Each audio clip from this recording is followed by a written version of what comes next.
நேரம் 1:16 இசை கலந்த சஞ்சிகை நிகழ்ச்சி முத்துவிதானம் கேட்டுக்கொண்டிருக்கிறீர்கள். பிள்ளைகளுக்கு தாய் தந்தை இருவருமே கண்கண்ட தெய்வங்கள் என்று சொல்வார்கள். தாயிற் சிறந்த கோவிலும் இல்லை, தந்தை சொல்மிக்க மந்திரமில்லை என்பது ஆண்டோர் வாக்கு. இருந்தாலும் தாயை பற்றி பெரிய அளவில் பேசப்படுவது அனைத்து விஷயங்களிலும், அதாவது கவிதைகளாகட்டும் பாடல்களாகட்டும், தாயை பற்றி ஏராளமான பாடல்களும் கவிதைகளும் வந்து கொண்டுதான் இருக்கின்றன. இருந்தாலும் இந்த தந்தையை பற்றி கவனிப்பது கொஞ்சம் குறைவு என்றுதான் சொல்ல வேண்டும் பொதுவாக பார்க்கும்போது. ஆனால் இந்த தந்தையை பற்றி கவனிக்கவில்லையே என்று தந்தைமார் கவலைப்படுவதில்லை என்றொரு வித்தியாசமான தகவல் இங்கே வந்திருக்கிறது. அதாவது அப்பாவிற்கு அழத் தெரியாது என்றொரு தகவல்.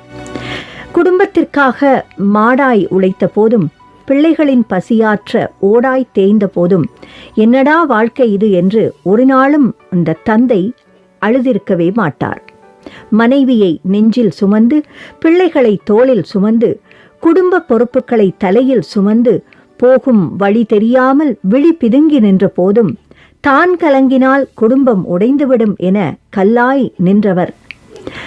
ஆனால் நாம் எல்லோரும் அவரை கல்லென்றே நினைத்து விட்டோம். பொதுவாக அம்மாவிடமே பிள்ளைகள் ஒட்டிக்கொள்ளும். அம்மாவிடம் ஒட்டிக்கொள்வோம், அப்பாவிடம் எட்டி நிற்போம். முகம் கொடுத்து பேசிய வார்த்தைகள் சொற்பம், மிக மிக சொற்பம். ஆனால் தோல்வியில் துவளும் போது பிடித்து கொள்ள அப்பாவின் கைகளைத்தான் முதலில் தேடுவோம். இது யதார்த்தம், உலக யதார்த்தம். நம்மை அள்ளி அணைத்து முத்தமிட்டதில்லை என்றாலும் தள்ளி நின்று உணர்ச்சி வெள்ளத்தில் ததும்பும் ஜீவன்தான் அந்த அப்பா என்ற ஜீவன்.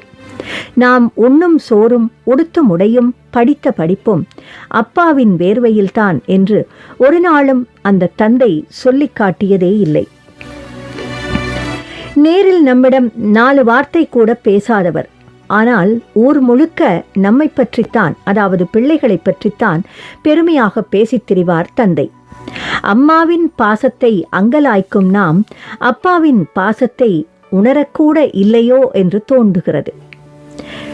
நமக்கு மீசை முளைத்தால், அதாவது ஆண்களுக்கு அப்பா குதூகலிப்பார். தோளுக்கு மேல் வளர்ந்து விட்டால் அவரே உயரமானதாக உணர்வார்.